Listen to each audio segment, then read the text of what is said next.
So, hello everyone, friends of Clan Legio Italica. This is Samurai Warrior. You have not seen me in a long time, but I've been in England, as I told you many times. Today I'm here with a special guest for our podcast series, Total War Café, and this is Balint, an ex-developer of Creative Assembly, mainly focused on the battle side of things, and he's also the creator of the Domination game mode that I really enjoy. So please, Balint, introduce yourself and tell the viewers what your role at Creative Assembly was more than I did. Yeah, hi everyone. I'm Balint Martin. I'm a former senior designer at Creative Assembly, and I've been on the Warhammer team, or was on the Warhammer team since basically Tomb Kings. So I got on there when that project started, and ever since I've been on the DLC team as well as on the Warhammer Free team. Now about Domination, I actually didn't do the whole thing from the very get-go, but I was part of the early discussions. But when I switched, it was already kind of in a prototype stage. That was very interesting. But yeah, like you said, I was largely battle focused in Warhammer Free, but I was more of a generalist before that. Okay, well, that's very well a couple of things that I didn't know, so you did very well to correct me. So, as you said, you're one of the developers behind the new multiplayer game mode, which is Domination. And can you share a little bit of hints of what was the driving force behind the creation of this game mode? Because it's very different compared to what Total War has always been. So there must be some reasons why this game mode was created, especially for multiplayer. Yeah, we picked up very early on the fact that, the competitive scene has actually quite a bit of potential. I think a lot of the creators in that space have already really demonstrated how much of a following they can gather around those matches being played between people. Tournaments, you name it, show matches, clan wars. So we've been always spectating these, but didn't really have the resources to deliver something major for the players in that area of the game. Warhammer 3, however, changed that completely. So we finally had the resource that we needed to actually listen to you guys and to fully deliver something new that would help push this kind of way of playing forward. As everyone knows, Total War Warhammer, Total War in general, is first and foremost a single-player game, but I really personally do believe that the competitive multiplayer does deserve its little gig within it. So Domination was basically our response to community outcries about land battles having certain limitations, such as getting counterpicked and then not really having a lot of ability to do much about it once you have your army picked, or draw kiting, or corner camping. These are really serious problems that we wanted to solve when we were working out what to do in Warhammer 3. But we want to go a step beyond that and raise the complexity level of the game a little bit, adding a strategic layer with the reinforcement systems. The reinforcement army itself was just a counter to the counter picking, so that you would have responses to the other players' responses, and so on and so forth. But we want to introduce some kind of macro systems as well, to further tax the player a little bit in terms of strategic thinking on the battlefield.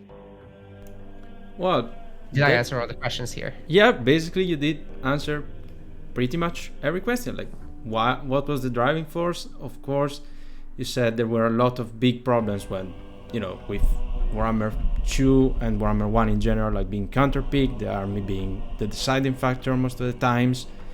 And I feel that most of the things that you said have been solved through Domination.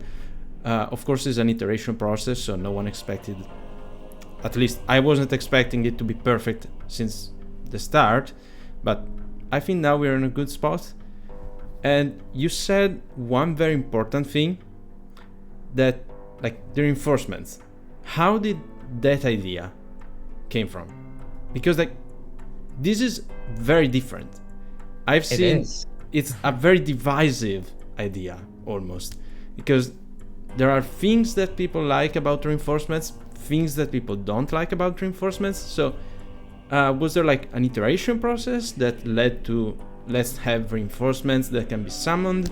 Were there different designs about reinforcements maybe? Like, I don't know, have big waves of reinforcement against having small units of reinforcements? Something like that? So there were ideas floating around about changing it up, yes. So for example, early on, we were discussing whether the 1x1 thing is fun or not. We were talking about, let's say, bringing a batch of units on. So you would create several little armies and then bring on the little army at a time. But when it came to implementation, we actually couldn't find an elegant way to do it, because first off, how would you create these secondary armies in the first place? Would you actually form 4 reinforcement armies, for example? And then within those reinforcement armies, you would probably still find that you could be counterpicked again on top of the initial army, which would be a disaster in a competitive match. We found that the 1x1 solution is the cleanest and the most granular in order to achieve some solid decision-making process for the player. That is very big insight that I really appreciate it. Also, like, I guess that during the creation of Domination, there must have been some big challenges in, like, during the creation, during the design phase even of the game. What are those challenges, if there's been any? Because maybe there's been none of them and we're all happy. No. There were definitely challenges.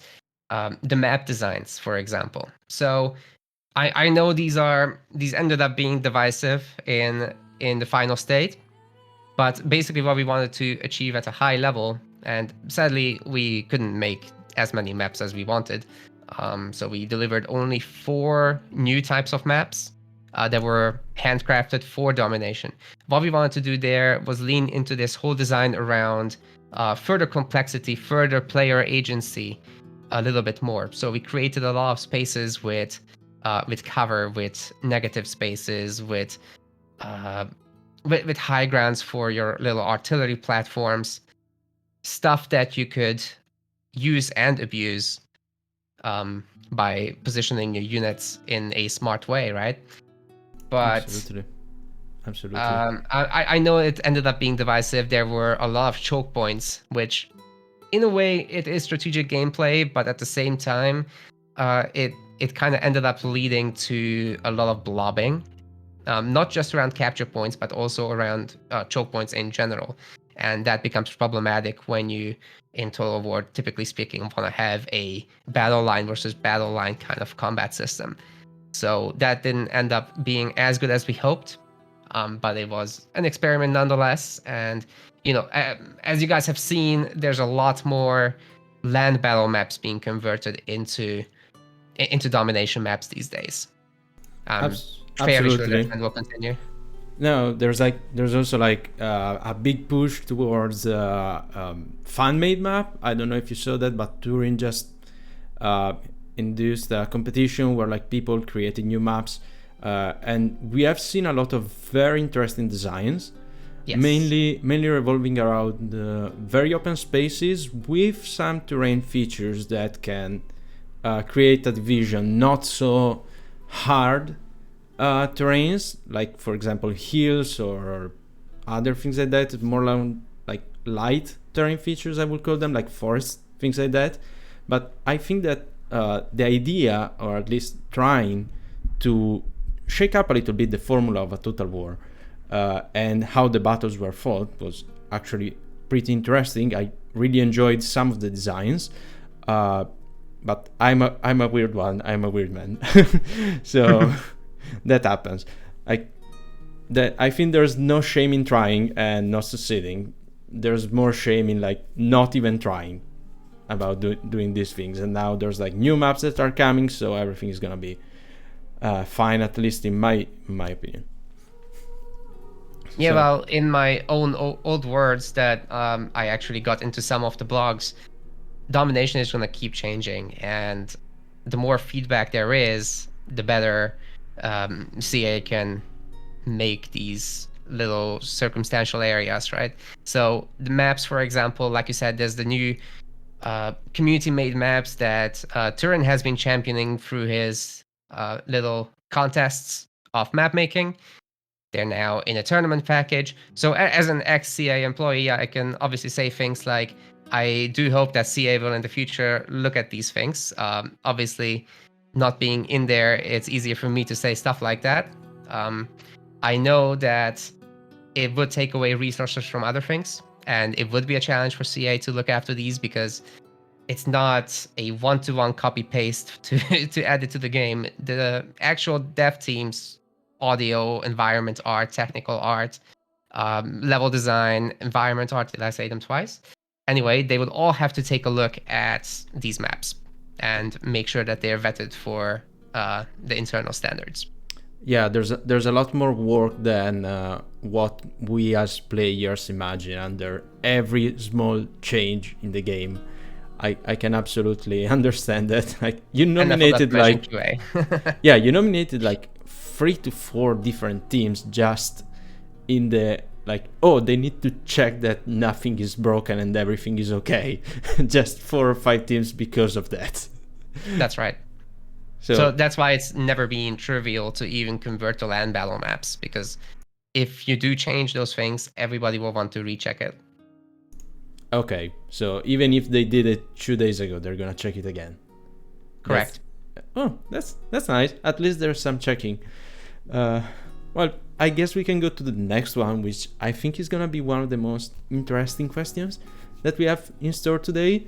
So every game in general and game mode in specific has this like unborn child, I would also call, or feature, that basically for lack of time, lack of foundings or something like that, is in the end discarded. Is there something similar for domination? Like domination there was a bunch of things, not necessarily completely limited to domination, but we had a lot of improvements for UI in mind. For example, around the minimap. So little things like that that would have given you a little bit more interaction and a little bit more control. But the biggest domination-specific thing that was not going through was one of the domination-specific maps, actually. So that one, unfortunately, stayed in gray box. I made it, so I'm the only one shedding tears, but unfortunately there was no time to make it happen, so I'm pretty sure probably going to stay that way. I'm pretty sure someone in like 3 years is gonna find that map and be like, you know what, this is actually pretty interesting, why don't we finish it? That would be pretty funny, like coming back in like 2-3 years and you looking at the game and like, wait a moment, that's my map. Well, team, if you want to do it, you know, I can tell you where it is. Well, I hope... They can just shoot me a message. I hope they do that. So, about domination, like, what's the thing that you're most proud of? Like, there must be some proud in achieving a new game mode. And what's like something about domination in specific, or something that works well in domination that you're very proud of? I think there's still a lot of work to do, but what I'm really proud of right now is that when I get to see it in so many tournaments, that does fill me with pride, because it basically means that we've accomplished at least a large part of what we wanted to achieve. I think a lot of tournament hosts see it as the way to play the game competitively. Oh, absolutely. Like, I can tell you, I'm helping to host the Warhammer World Championship. Second time we do that. The first time was an extremely big ordeal. It was a different format, but it was in land battles. We needed a lot of referees and admins to check all of the players. This year we are doing it in domination, and the number of games we have to referee, that's pretty much 0. Like the biggest thing an admin or a referee needs to do during the actual tournament is like check that people are playing on a reasonable time, So that absolutely helped. There's no big book of rules that you need to follow now. We can use the Creative Assembly made unit caps, and again, no rules for attacking, no rules for like late game engagements or things like that. There's also a big ease of use, I would say, in this Yeah, new I know game there mode. were like these enormous PDFs full of the rules. So that is a nice simplification for anyone trying to get into it. And if you have a background in any other strategy game, perhaps you'll be feeling more at home. But that's not to say that I ever disliked land battles. I always was a fan of, let's say, um, the previous tournaments, the Ever Chosens. I actually went to some of those in person, even though obviously it's on the weekend. So yeah, those were always very nice to see still. Oh yeah, absolutely. Land Battle has something completely different from Domination, which is like Domination is, I think, a more fair game mode compared to Land Battle, while Land Battle has a lot more spectacularity by its side, if that's the right word. There's a little bit more spectacle in the wall. There's the big army fighting the other big army, and you arrive at the end, you have like this one-on-one between the characters that managed to survive the whole game. They killed hundreds of people, and you arrive at the end, they have a face out at the end. There's maybe a little bit more of what in the movie industry they would call stakes in land battles than in Domination, but like as I said, pretty good both of them. I think land battles is better if you play under a certain set of rules or with friends, while Domination can be played with anyone, and it's gonna be very immediate, like very easy to go into. So two different strengths, basically. Yeah, for sure. That's basically the feedback we've been observing as well. So I wholeheartedly agree with this. Perfect. So going to the next question. So there are always challenges in doing things. There are always clashes between people. I call them clashes, but it's more like small disagreements. Is there something that has been particularly challenging to develop during Domination, or is it the reinforcement we already talked about? There weren't as heavy internal clashes about the design of the game mode, to be honest. We were, for the most part, in agreement over most things. There was a little bit of contention over like the combat mechanics. Okay. Some of us liked it, others not so much. But then we had a bunch of games where one side was winning so hard that the other side got pushed back into their main base, and then there were still 12 to 13 minutes left of the match, and that just felt wrong. We seen a tendency of people trying to sit it out and come back, and there were a lot of discussions about how to make that work. So we tried several things, but ended up with an artificial resource increase that, once it got into the hand of the community, you guys quickly found ways to make it work in your favor, even in equal games. So yeah, absolutely. Yeah, I can understand a little bit of frustration, because like there's always this thing like you design something and you think, oh, this is the way that it's supposed to be used, and then you give it to the hand of the wider community, and the wider community is like, oh, I like how you designed it to be used, but I like to use it more this way, which is completely different. Which is basically what happened. We tried to make that work in many other ways, but none of the attempts really worked with that system, and it seemed easiest to just see what happens without it. And I guess the team that's still working on the mode can reevaluate how that's been going.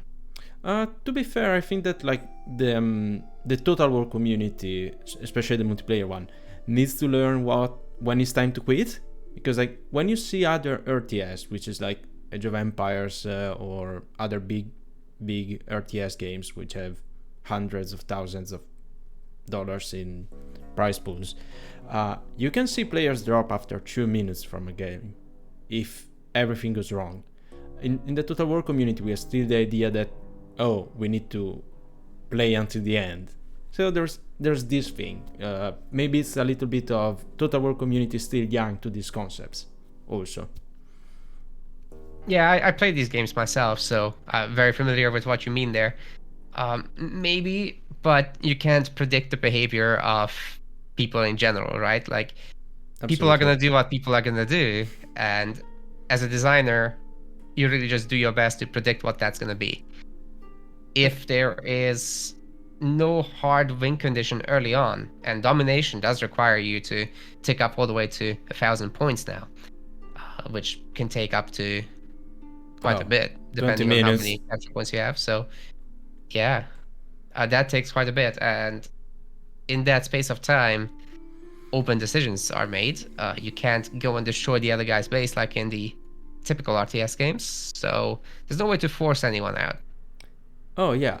One thing that I find really interesting, because like what I compared domination to when we first got announced what it was and what it became, I was like, okay, this is Age of Empires or any other RTS when you already have the base and you have resources.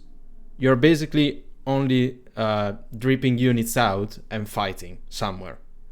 Has there ever been a point where you were like, oh, wouldn't it be fun if we made players build a base?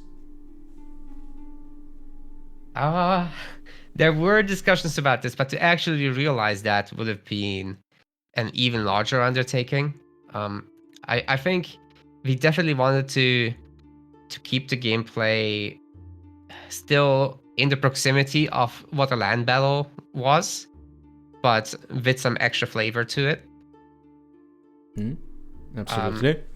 Yeah, so I understand the struggle. In normal Total War, when you've got the campaign layer, you build your bases in your settlements, your cities, whatever you want to call them, and you make your barracks there. You recruit your guys there, and then you take them into the battle layer. So this is what creates this kind of disconnect that it's difficult to realize all of that in a battle environment, and it would have taken significantly more effort. Maybe this is something that the teams will look into in future Total War games, though. Like, I wouldn't rule it out. Okay. Maybe you could say that the sieges and the survival mode went a bit closer in that direction, though, with the tower building and all that, but not quite the barracks building. Yeah, we didn't reach the barracks building theme. That's right. maybe next Total War games for like multiplayer only, you're gonna have like a land battles and you're gonna have barracks and things like that, and you have a small army at the start, and then you pour units from the barracks that you build using the supply points. But that's gonna be like a very far future if it ever happens. Also, like, yeah, it's a big undertaking. Like, you have to build an RTS game within inside of a battle environment, which is just built for real-time tactics. Exactly. I'm not sure it's ready in Warhammer 3, to be honest, for this. Oh, I'm not sure it's gonna be ever ready, to be fair. It's like you need to build an RTS inside a 4X that also happens to have a real battle strategy part. It's like it's like 3 different games in one that will probably be too much, even for a massive studio like Creative Assembly. Yeah, I think so. It's very difficult. Also, maybe we're gonna come back to the development part of domination a little bit later, but you also had a very, very active role in the live balancing of the game after it went live. Like, we were pretty much always chatting with you when it comes to these things, and I'm very sorry that I made you work overtime basically to fix all of the units that had the wrong capture weight.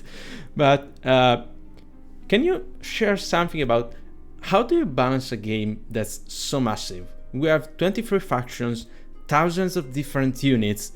What are the tools that you have at disposal? Like, I can't even imagine how I would do that. And I'm an active player and I play every day, and I pretty much know what I'm doing with one faction. And you need to balance 23 of them now. Well, it's not easy, obviously. there are many levers still to pull, and there are many tools available. So we do have data collection overall from actual games that people play, not just multiplayer battles, but also from the campaign. We have data on what people do, what units they use, how those units do in the battles, what kind of matchups they struggle in. We do try to balance the units themselves for battle. So multiplayer is a really good insight for that. Domination, maybe not so much, because it's so dependent on the capture weight of units, about how well they will be doing. But a land battle environment overall is a good basis for balancing. The way I've seen it personally, and others might do it differently than me, but the way I've seen it is campaign is a layer on top of this. It adds so many modifiers, so many techs, lord effects, skills, items you pick up. All of that can affect the battles, right? So it's extremely difficult to balance for that. But you can take a balanced base battle state and tweak the campaign stuff based on what you're seeing from that. Oh yeah, absolutely. I guess that like the dream for everyone would be like, we have multiplayer in a state that's extremely balanced, and then the campaign has all the fun layer over it. Like if I want to have my goblins that cost 300 gold beat a unit of Chosen of Chaos, you can do it with Grom, for example. That's something that has been done and has proven to work. So I think that the thing that you said is very, very true. Like you need to have a balanced multiplayer, and then you add the campaign on top of that, because otherwise you're gonna trying to balance an equation with thousands and thousands of variables instead of hundreds. Yes, now I understand that this stance does cause some friction between the two communities, and I've seen a lot of this myself, and it always feels bad.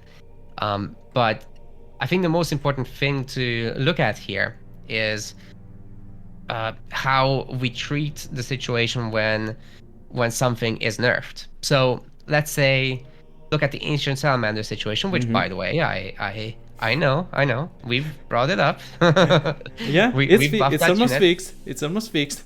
Almost there. So yeah, for that situation, for example, let's say when it was originally nerfed, perhaps a better way to do it would have been, and this is a process I've applied myself a few times, when such a heavy nerf hits, it's important for the campaign guys to also look at it. The two teams must communicate, the battle and the campaign design team. If I nerf the ancient salamander, then I want a campaign design guy to take a look at those texts, see if one of them is perhaps underwhelming given the new circumstances. Could we lift that up to maintain a desirable level of power for that unit? Because you never want a unit to be not desirable in any way. Everything should have a niche. Exactly. And I remember you guys doing it actually with one of the units that was the most problematic when Warhammer 3 released, which was like Blue Horror, sorry. Yeah. Or like you guys reduced the number of ammunition they had from 5 to 4, and then you buffed the damage that they did in the skill line of Lords, and that seems like a pretty happy medium. I've seen no one complain about, oh, my Blue Horrors are not OP anymore on the campaign side. So I believe it's all about taking an approach that works for everybody, because it is in the end a shared balance. Obviously, the CI design team on DLCs is big, but it's not that big. So we can't afford to completely separate the balancing for campaign and design. For campaign and multiplayer. Yeah. That can't be done. It can be done through costs, but that's not a big enough lever, in my opinion. Yeah, absolutely. Like everyone would love to have dedicated servers, split balance between campaign and multiplayer, and I'm pretty sure many campaign players would also be extremely happy if like Festus still did twice the damage than it does now and healed twice the time than it does now. But overall, like I don't think the multiplayer is that big that can like drive creative assembly into doing that. As sad as it is, by my perspective, being a player, of course, but yeah, like we are not big enough. Creative Assembly is already doing a lot for multiplayer, like creating a new game mode.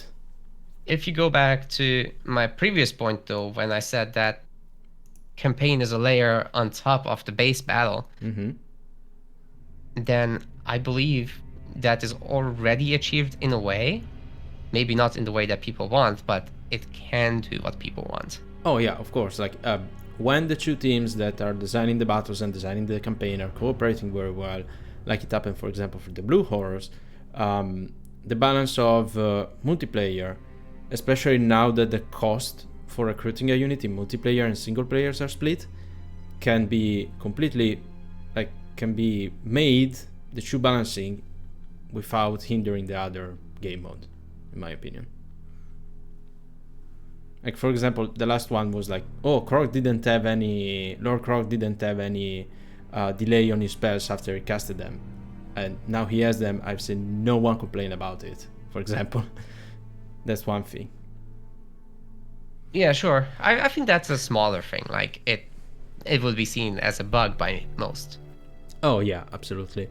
There are so many things in Warhammer 3 that's like, oh, maybe they forgot to implement this thing, something like that. Also, I guess we got a big talk about the balancing of the game.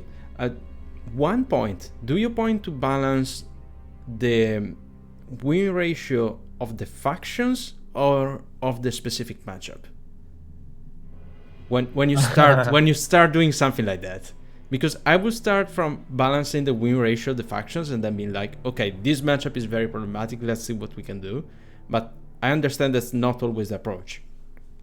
If there are extreme outliers, that gets noticed right away, I would say, in terms of matchups. But overall speaking, it is a good start to just look at the win ratio of your faction as a whole, without necessarily going into detail about each individual matchup. But for example, if you tell me that a certain unit doesn't work, then obviously I can't take that as face value. So I would go into metrics, check the performance of that unit according to the data that CA collects. If that checks out, the unit actually doesn't perform that great. Let's say it's got a 35% win rate in your average matches. Then what do? I go into the game and actually do some tests against units that we expect them to do well against, and not. If there still exist outliers, then we know that it's not just player error of, let's say, a certain group of players using it in an incorrect way, but that there's actually a problem. Now, manual testing is time intensive and it's not always available. So CA also has some auto testing tools which you can just run overnight, and you could test a big bunch of scenarios overnight. That's very interesting. I didn't think such things existed, especially in a complex game like Total War. But good to know they exist. It obviously doesn't micromanage the units for you, right? So it's very simple melee combat checks. But that you can do. Yeah. It's a helpful tool in addition to doing everything else. But yeah, I really like to see in action what happens between a unit and its intended good matchups and bad matchups. Yeah, that checks out. When I start the tweaking process, I would repeat those kind of matchups several times over. Until I get a result that kind of seems okay. Perfect. I guess that we had a very big talk about balancing now and what happens when you balance units and factions. Is there something else that I forgot to ask you or something like that from the developing phase of domination? Or are you happy with what you said? Is there anything else that, if you don't say it now, people are never gonna find out?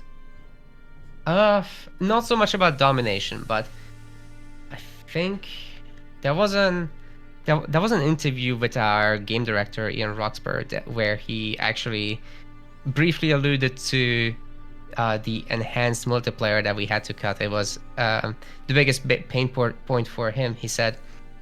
So that was actually my little baby. Yeah. So yeah, that was also definitely my pain point.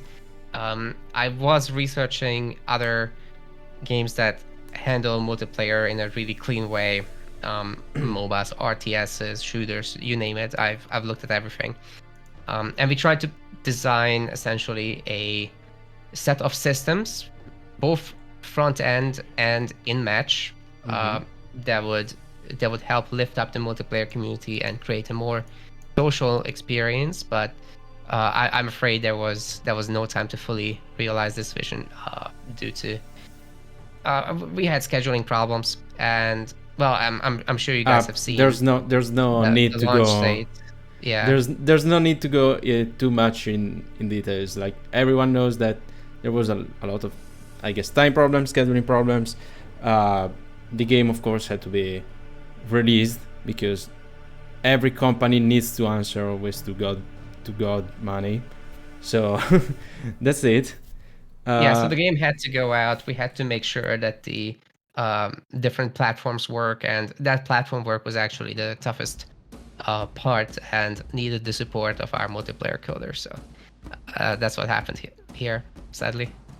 Oh well. But I do hope that the team picks up these ideas for future Total War titles, and that you guys get what you're due in the long run. Oh, I hope so, especially because Avatar Conquest mode for Shogun 2 was one of the most beloved multiplayer game modes in a Total War ever, and I think a lot of people saw that as a weird decision not to implement it in Rome 2, but I guess that the studio was not as big, especially in the Rome 2 period, to basically import a game mode that was, oh, everyone has the same units, into everyone has different units. So there are a lot of problems when you want to do something that big with that big of a scale, but I understand why it was cut. Still makes me incredibly sad, but thank you for sharing that. Thank you for sharing that. No, that's okay. That's okay. I'm sure one day the time will come. Oh, me too. All right. Thank you so much for being here, Balint. If everyone would like to follow fully Balint in his extra work stuff, he also has a YouTube and Twitch channels that you're gonna find linked in the description below. I guess if you have nothing else to say, I'm just gonna thank you so much for being here today and for sharing some insights about everything. No, that's great. Thank you so much for having me, and thanks for the shout out as well. It was great to talk to you about these things. Oh, thank you so much.